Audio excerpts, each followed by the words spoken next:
एक समय की बात है। किशन नाम का एक किसान गांव में रहता था। वह बहुत ही अच्छा इंसान था। वह अपनी पत्नी बिमला के साथ बहुत प्रेम से रहता था। बिमला, आज मुझे शहर जाना है। घर का राशन लाने के लिए कुछ खाने के लिए दे दो। अभी तो घर में 3 दिन का राशन बचा हुआ है। आप खेत में काम करके आए हैं, थोड़ा आराम कर लीजिए। घर पर रहकर मैं क्या करूंगा, और मैं आज ही शहर जाऊंगा। तुम जल्दी से रास्ते में खाने के लिए कुछ दे दो। शहर बहुत दूर है, वापस आते आते रात हो जाएगी। ठीक है जी, वापस आते समय फल लाना मत भूलिएगा। और हाँ, मेरे लिए लाल रंग की साड़ी भी लेकर आना। 10 दिन के बाद त्योहार है। यह भी कहने की बात है, हर बार तो शहर से मैं फल लाता ही हूँ। इस बार तुम्हें बताने की क्या जरूरत है। और इसके बाद वह शहर जाने के लिए निकल पड़ा।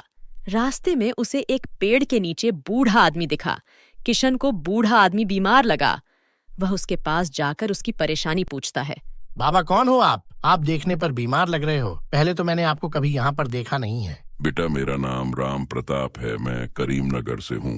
अपना परिचय बाद में दूंगा। पिछले 2 दिन से मैंने कुछ नहीं खाया है। बहुत तेज भूख लग रही है। खाने के लिए अगर कुछ है तो दे दो ना। हाँ हाँ, क्यों नहीं। मेरे पास थोड़ा खाना बचा हुआ है, जो मैं रास्ते में अपने लिए खाने के लिए लाया था। लो, आप इसे खा लो। हाँ, अभी मेरा पेट भर गया है बेटा। खाना बहुत ज्यादा स्वादिष्ट था। खैर, अब बताइए। मुझे आपने कहा कि आप करीम नगर के हैं, लेकिन इतनी दूर आप यहाँ किस लिए आए हो, या किसी रिश्तेदार के घर आए थे? ऐसी बात नहीं है। मेरी एक दुख भरी कहानी है। तुम्हें सुनाकर दुखी नहीं करना चाहता हूँ बेटा। ये कुछ पैसे रख लो। सही समय पर आकर तुमने मेरी सहायता की है। मैंने पैसों के लालच से आपको खाना नहीं खिलाया। आप अपनी समस्या तो बताइए मुझे। जितनी मुझसे सहायता होगी, मैं उतनी आपकी सहायता करूंगा। अब मैं क्या ही बताऊं बेटा। मैंने जिसे अपना मानकर अपने घर में जगह दी, उन्होंने ही धोखे से मेरे ही घर से मुझे बेघर कर दिया। मेरी कहानी पर तुम यकीन नहीं करोगे। मैं हूं करीमनगर का जमींदार राम प्रताप। सुनिए, हमें घसीटा जी की बेटी की शादी में जाना है। भूल गए क्या? हाँ हाँ, बिल्कुल याद है। मैं बस ये सोच रहा था, अगर हमारे भी छोटे छोटे बच्चे होते तो हम इस समय अपनी पोते पोतियों के साथ खेल रहे होते। आप ऐसा सोचकर मन छोटा क्यों करते हैं? हम कर भी क्या सकते हैं, जैसे भगवान की मर्जी है। इस तरह वो दोनों संतान ना होने पर बहुत ही दुखी रहते थे। उनके व्यापार का हिसाब किताब देखने के लिए उन्होंने गांव के एक आदमी को रख लिया, जिसका नाम कालू राम था। वह 1 नंबर का धोखेबाज था, लेकिन यह बात राम प्रताप को पता नहीं थी। अरे ओ भीमा, अब तक हिसाब करना खत्म नहीं हुआ क्या? अब और कितना समय लगेगा? श्रीमान, मैंने तो कब का हिसाब करके रखा है, लेकिन उसमें भी आपका अलग हिसाब होता है। वही देख रहा था मैं। धीरे बोलो, किसी ने सुन लिया तो सोचेंगे कि मैं सेठ जी को धोखा दे रहा हूँ। इस बार हमारे पास कितना बच रहा है? इस खाते के हिसाब से लाभ 20,000 रुपए का ही हुआ है, पर आपके झूठे खर्चे को निकालने के बाद केवल 5,000 रुपए ही बचे हैं। हमें और भी झूठ बोलकर ज्यादा खर्चा सेठ जी को बताना होगा, तभी हमें ज्यादा फायदा होगा साहब। पूरे नुकसान के बदले कम से कम 5,000 रुपए का लाभ तो दे रहे हैं ना। कोई बात नहीं, चलो जल्दी से रुपए दे दो, मुझे काम पर जाना है।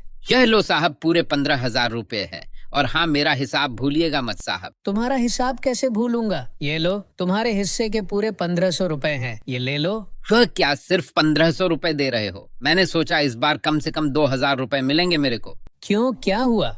अब इतने रुपए तुम्हारे लिए काफी नहीं है क्या? ये लो, पूरे 500 रुपए और रख लो, ठीक है ना? और अगर यह बात किसी को बताई तो तू जानता है ना कि मैं तुझे जिंदा नहीं छोड़ूंगा। भला ऐसा मैं क्यों करूंगा? जब तक आप मेरी जेब गर्म करते रहोगे, मैं किसी तीसरे को क्यों बताऊंगा साहब? वैसे भी सेठ जी की कोई संतान तो है नहीं, इतना रुपया लेकर करेंगे क्या? वह पैसों को लोहे की तिजोरी में रखने के अलावा क्या ही करेंगे? इसके बाद कालू राम वहां से बचाव का लाभ लेकर राम प्रताप के पास पहुंचा। सेठ जी, इस बार की खेती से हुआ लाभ पूरे 5,000 रुपए का है। सारे खर्चे का हिसाब इस पुस्तक में लिखा हुआ है, एक बार आप इसे देख लो। इसमें देखने की क्या बात है कालू राम? ये ले जाकर तुम्हारी सेठानी को दे दो, वह अंदर रख देगी, ठीक है? और तुम्हारे बेटे की पढ़ाई कैसी चल रही है? सुना है महंगे स्कूल में पढ़ा रहे हो, उसे खर्च ज्यादा आता होगा ना? हाँ सेठ जी, मेरे बेटे को महंगे स्कूल में पढ़ने भेजा है। तो इतने पैसों में काम चल जाता है क्या आपका? और पैसों की जरूरत हो तो ले जाना। पैसे तो बहुत लग जाते हैं सेठ जी। मैंने आपसे मदद मांगने की सोची, फिर लगा आप क्या सोचेंगे। ये लो, ये उसकी पढ़ाई के लिए भेज देना। इस तरह कालूराम हर तरफ से अपने सेठ जी को लूट रहा था। व्यवसाय से होने वाले लाभ को ही बदलकर कि वह ज्यादा को कम बताता था। ऐसे ही कुछ समय बीत गया और इस तरह एक दिन की बात है, राम प्रताप की पत्नी लक्ष्मी का देहांत हो गया था। उसके जाने के बाद राम प्रताप बिल्कुल अकेला पड़ गया था। सुनो कालूराम, मैं श्यामपुर गांव में रहने वाले मेरे एक मित्र से मिलने के लिए जा रहा हूं। मुझे लौटने में 5 दिन का समय लग जाएगा। घर का ध्यान रखना। बिल्कुल सेठ जी, आप निश्चिंत होकर जाइए, मैं सब संभाल लूंगा। इसके बाद राम प्रताप श्यामपुर गांव में रहने वाले उसके एक दोस्त धनाराम से मिलने चला गया और राम प्रताप ने धनाराम के व्यापार और घर परिवार की बातचीत की। राम प्रताप, तुम्हारा व्यापार तो बहुत अच्छे से चल रहा है। लगता है कालूराम ने बहुत अच्छे से व्यापार को संभाल रखा है। हाँ धनाराम, कालूराम ही मेरा सारा व्यापार संभालता है। पूरा हिसाब किताब कालूराम के पास ही रहता है। अब मेरा कोई अपना अगर है तो वह सिर्फ कालूराम ही है। हाँ, मैंने सुना है तुम्हें व्यापार से अच्छा खासा लाभ होता है। तुम्हें अंदाज के हिसाब से सालाना 20,000 रुपए तक का लाभ आता है। मैंने बाजार में किसी को कहते सुना है। सोचने लगा 20,000 रुपए का लाभ। कालूराम तो मुझे हर साल 5,000 रुपए का लाभ ही बताता है। ये बात धनाराम को पता चली तो इज्जत नहीं रहेगी। हाँ धनाराम, पूरे 20,000 रुपए का लाभ होता है, पर क्या करें, इस लाभ का आनंद उठाने वाला कोई वारिस भी नहीं है। दिल छोटा मत करो राम प्रताप, ये बताओ यहाँ किस काम के लिए आए हो? नहीं, कोई काम नहीं है, बस तुमसे मिलने के लिए आया हूँ। चलता हूँ और कभी मिलेंगे। शाम होने से पहले मुझे घर भी जाना है। धनाराम से मिलकर राम प्रताप शाम तक अपने घर पहुंच गया। राम प्रताप घर पर पहुंचते ही कालूराम को आवाज लगाई। कालूराम, तुमने क्या कहा था? इस बार खेती से कितना लाभ हुआ है? सेठ जी बताया तो था 5,000 रुपए का लाभ हुआ है। अरे कालूराम, झूठ मत बोलो। तुम्हारी सारी सच्चाई पता चल गई है। 20,000 रुपए के लाभ की हेरा फेरी करके तुमने सिर्फ 5,000 रुपए बताया। मैंने तो तुम पर भरोसा करके सबसे बड़ी गलती कर दी और तुमने मुझे यह सिला दिया। अरे नहीं सेठ जी, मैंने आपसे कोई झूठ नहीं बोला है, मैं सच कह रहा हूँ। मैं तुम्हारे धोखे का पता लगा लूंगा। ठीक है, मैंने तुम पर बहुत भरोसा किया, लेकिन अब तुम इस घर में एक पल भी नहीं रह सकते। चले जाओ यहाँ से अभी के अभी। मुझे माफ कर दीजिए सेठ जी, आप मुझे घर से निकालोगे तो मैं कहाँ जाऊंगा? मैं आपके सारे पैसे लौटा दूंगा। उसके बाद कालूराम ने सेठ जी से ऐसा न करने का वादा किया और वह वहीं रहकर व्यापार का हिसाब किताब देखने लगा। कालूराम साहब, क्या सोच रहे हो? क्या हुआ? कुछ नहीं, सेठ जी ने हमारी चोरी पकड़ ली। ऐसे तो हमारे हाथ खाली रह जाएंगे। मैं कुछ भी करूं, उन्हें शक होने लगता है। समझ नहीं आता कि अब क्या करूं। लाभ का मोटा हिसाब अपने पास रखकर नाम मात्र का हिस्सा सेठ जी को दोगे तो उन्हें कैसे पता नहीं चलेगा?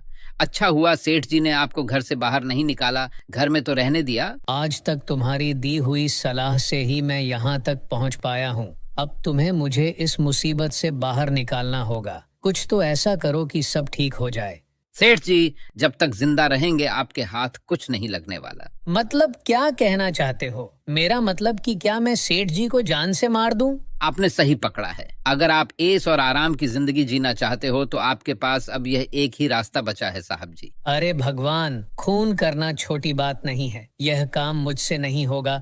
वह मेरे सेठ जी है और मेरे घर वालों को पता चल गया तो वह क्या सोचेंगे मेरे बारे में। अच्छा, जब झूठे हिसाब दिखाकर सेठ जी को लूटते थे तब याद नहीं आपको कि वह आपके के सेठ जी है। अब आप ऐसे सोचोगे तो कैसे चलेगा? आपके हाथ खून से न रंगे, इसका भी उपाय है मेरे पास।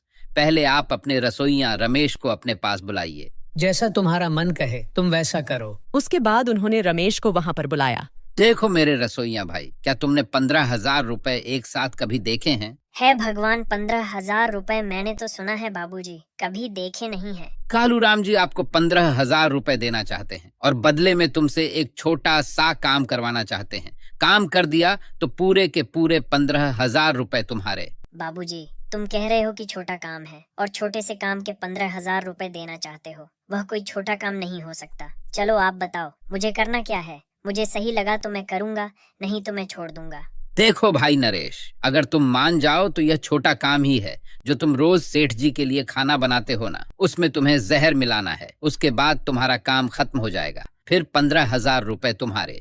क्या कहा? सेठ जी की जान लेनी है, ये मुझसे नहीं होगा, मुझे माफ कीजिए। एक बार सोच लो रमेश, ऐसे मौके बार बार नहीं आते। अगर यह काम तुम नहीं करोगे तो हमें तो कोई और मिल जाएगा। जैसे तैसे करके भीमा और कालूराम ने रमेश को अपनी बातों में फंसाकर सेठ जी के खाने में जहर मिलाने को कहा। उसी दिन शाम को रमेश सेठ जी का खाना लेकर उनके कमरे में गया। साहब जी, मैंने खाना लगा दिया है, आप खाना खा लो। तुम थाली रखकर चले जाओ, मैं थोड़ी देर में खा लूंगा। साहब जी, मैं आपसे कुछ कहना चाहता हूँ, लेकिन आप मेरी बात पर गुस्सा मत करना साहब। बताओ रमेश, क्या हुआ? क्या बात है? क्या तुम्हें पैसों की जरूरत है? नहीं साहब जी, किसी ने मुझे कहा है कि मैं आपके खाने में जहर मिला दूंगा तो मुझे पूरे 15,000 रुपए मिलेंगे। कौन है? कौन है जिसको मेरी मौत से फायदा हो रहा है? बताओ रमेश, कौन है वह? इसके बाद रमेश ने सेठ जी को पूरी बात बताई। क्या कहा? मैंने सोचा कालूराम बदल गया है। मैंने तो कभी सपने में भी नहीं सोचा कि वह मेरे साथ ऐसा भी कर सकता है क्या। अब देखो रमेश, मैं कालूराम के साथ क्या करता हूँ। साहब जी, मैंने आपसे पहले ही कहा था ना। सेठ जी, आप थोड़ी धीरज रखिए और मेरी बात ध्यान से सुनिए। ये तो अच्छा हुआ साहब जी की उन लोगों ने यह काम करने के लिए मुझसे कहा। अगर उन्होंने दूसरे आदमी को कहा होता तो वह आदमी लालच में आकर अनर्थ कर देता। देखिए साहब जी, अगर आप उनको यहाँ से निकल भी दोगे तो भी वह लोग आपकी जान के पीछे हाथ धोकर पड़े रहेंगे। मुझसे नहीं तो वह किसी भी आदमी से पैसे का लालच देकर यह अनर्थ करवा सकते हैं। तो मैं क्या करूं? उन गद्दारों को ऐसे ही छोड़ दूं क्या? साहब जी, आपकी जान से बढ़कर अभी कुछ नहीं है। मैं उन दोनों को बोल दूंगा कि मैंने आपके खाने में जहर मिला दिया। आप मरने का नाटक कीजिए। इस दौरान आपके पास जो भी कीमती सामान है वह मुझे दे दीजिए। मैं उनको अपने पास छुपा लूंगा। बस आप ये बताइए कि आपको सामान वापस कब लौटना है। सही कहा तुमने। ऐसे वह तुम्हें लालच देकर मेरा खून चाहते थे, वैसे तो किसी से भी करवा सकते हैं ना। मैं कुछ गहने और रुपए देता हूँ, तुम मुझे बाद में लौटा देना। रमेश के कहे अनुसार राम प्रताप ने मरने का नाटक किया। ओ कालूराम साहब जी, जैसा आपने कहा था मैंने वैसा ही किया है। बड़े साहब पलंग पर पड़े हुए हैं, कुछ ही देर में वह इस दुनिया से चले जाएंगे। उनके शव का क्या करना है बताओगे? करना क्या है, तुम्हें 3,000 रुपए बढ़ा कर दूंगा। उनके शव को कहीं दूर ले जाओ और आग लगा दो। कोई पूछे तो बता देना सेठ जी घूमने गए हैं। मरने का नाटक कर रहे राम प्रताप को रमेश वहां से उठाकर ले गया। कुछ दूर जाने के बाद रमेश ने उन्हें एक पेड़ के नीचे लिटा दिया और उनसे कहा, साहब जी, आप यहाँ से कहीं दूर चले जाइए और ऐसा करने के लिए मुझे माफ कीजिए। तुम इतनी माफी क्यों मांग रहे हो रमेश? आज मैं तुम्हारी वजह से ही जिंदा हूँ। यह लीजिए साहब 15,000 रुपए जो उन्होंने मुझे दिए थे। ये पैसे लेकर आप यहाँ से दूर रतनपुर गांव चले जाइए। वह यहाँ से काफी दूर है। फिर मैं वहाँ आकर आपसे मिलता हूँ। ये तो मेरी कहानी है, जिसे मैं अपना मानकर अपने ही घर में जगह दी, वही मेरी जान का दुश्मन बन गया है और कोई रास्ता नहीं था। सही कहा, आजकल दुश्मन कोई दूसरा नहीं, अपने ही घर का होता है। आप भले आदमी हो, अगर आपको कोई एतराज ना हो तो आप दूसरी जगह नहीं, आप मेरे घर चल सकते हो। आपको वहाँ पर अच्छा लगेगा। किशन, तुम्हारा मन बहुत अच्छा है, लेकिन मैं तुम्हें कोई तकलीफ नहीं देना चाहता। मुझे मेरा रास्ता खुद को ही तय करना है। उसके बाद किशन ने राम प्रताप को जैसे तैसे करके अपने घर चलने के लिए मनवा लिया और उसी रात वह दोनों घर पहुंच गए। बाबा, जिन लोगों ने आपके साथ इतना बड़ा धोखा किया, उन्हें आप अकेले कैसे छोड़ सकते हो? उनकी बेईमानी सामने लाकर उनको कड़ी से कड़ी सजा दिलवानी चाहिए। किशन, मैं बूढ़ा हो चुका हूँ, भला मैं कैसे उनसे बदला ले सकता हूँ? अगर मुझे जिंदा रहना है तो जितना हो सके उतना उनसे दूर रहना होगा। देखिए बाबा, मुझे ये बात बिल्कुल अच्छी नहीं लगी कि वह बिना सजा के इतने आराम से रहे। उनका खेल खत्म करने के लिए मेरे पास एक उपाय है बाबा। हमें क्या करना होगा किशन? इसके बाद किशन ने राम प्रताप को एक बढ़िया सा उपाय बताया और उसके कुछ दिनों के बाद ही। अरे कालूराम जी, इस जायदाद के मालिक बनकर बहुत खुश लग रहे हो। आपके तो चेहरे पर हंसी छा रही है। क्यों, क्या तुम खुश नहीं हो? अच्छे खासे पैसे लिए हैं तुमने मेरे से।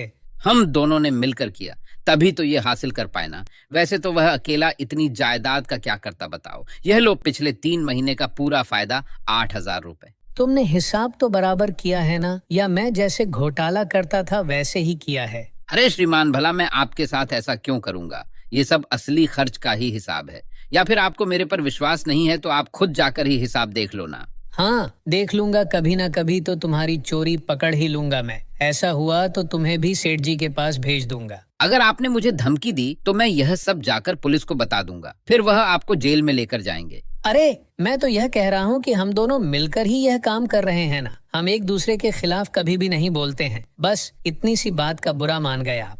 अच्छा, अच्छे से कर लिया हिसाब या फिर मैं करूं आपका हिसाब? क्या था वो? हूबहू सेठ जी की आवाज सुनाई दे रही थी। तुम्हें? हाँ, मैंने भी सुना। वो आवाज तो सेठ जी की ही थी। सही कहा, मैं राम प्रताप ही हूँ। मैंने तुम्हें मेरे घर में पनाह दी थी और तुमने ही मेरी जान ले ली। बाप रे बाप, ये तो राम प्रताप साहब जी की ही आवाज है। लगता है वह यहाँ पर भूत बनकर आए हैं। मैं तो यहाँ से भाग लेता हूँ। अरे चुप कर भीमा, इस जमाने में कोई भूत नहीं होते। ये हमारा केवल वहम है। सेठ जी को मरे हुए कितने दिन हो गए हैं। देखो अब कोई आवाज नहीं आ रही। और इसके बाद वह दोनों घर से बाहर निकल गए। तभी एक आदमी उनके पास आया। मैं जानता हूँ कि तुम दोनों इतने क्यों डर रहे हो। उसकी आत्मा तुम्हें मारे बिना पीछा नहीं छोड़ेगी। वह तुम दोनों से बदला लेने आया है। तुम्हारी मौत तो निश्चित है। ये कौन है? तू चला जा यहाँ से। हमने ही तो सेठ जी का खून किया था ना साहब, तो हो सकता है कि उनकी आत्मा हमसे बदला लेने आई हो। आत्मा वात्मा कुछ नहीं होती, चलो यहाँ से। बाप रे बाप, भूत! चलो यहाँ से भाग चलते हैं साहब जी। यहाँ से भागने की कोशिश की तो तुम्हें यही मार दूंगा मैं। तुमने मेरी जान ले ली, अब मैं तुम दोनों की जान लेकर ही स्वर्ग में जाऊंगा। सेठ जी मुझे माफ कर दो। इस भीमा ने ही आपका खून करने की सलाह दी थी। मुझे पैसा वैसा कुछ नहीं चाहिए। मैं इस गांव से दूर चला जाऊंगा। तुम दोनों को पुलिस के सामने यह कबूल करना होगा कि तुमने मुझे मारने की कोशिश की, वरना तुम मेरे हाथों मारे जाओगे। हाँ सेठ जी, हम अपनी गलती मानते हैं। सेठ जी हमें छोड़ दीजिए। ये सारी बातें वहां खड़ा पुलिस वाला चुपके से सुन रहा था। उसने उन दोनों को गिरफ्तार कर लिया। राम प्रताप को जान से मारने के लिए उन दोनों को 15 साल की सजा हुई। किशन, तुम्हारा बताया हुआ उपाय मेरे बहुत काम आया। आज से ही तुम मेरे पास रहकर तुम मेरे सारे कामकाज को संभालोगे। इस दिन के बाद किशन राम प्रताप का पूरा हिसाब किताब देखने लगा और किशन अपनी पत्नी के साथ वहीं पर सुखमय जीवन व्यतीत करने लगा। कहानी से हमें यह सीख मिलती है कि कभी किसी के साथ धोखा नहीं करना चाहिए। कर भला तो हो भला।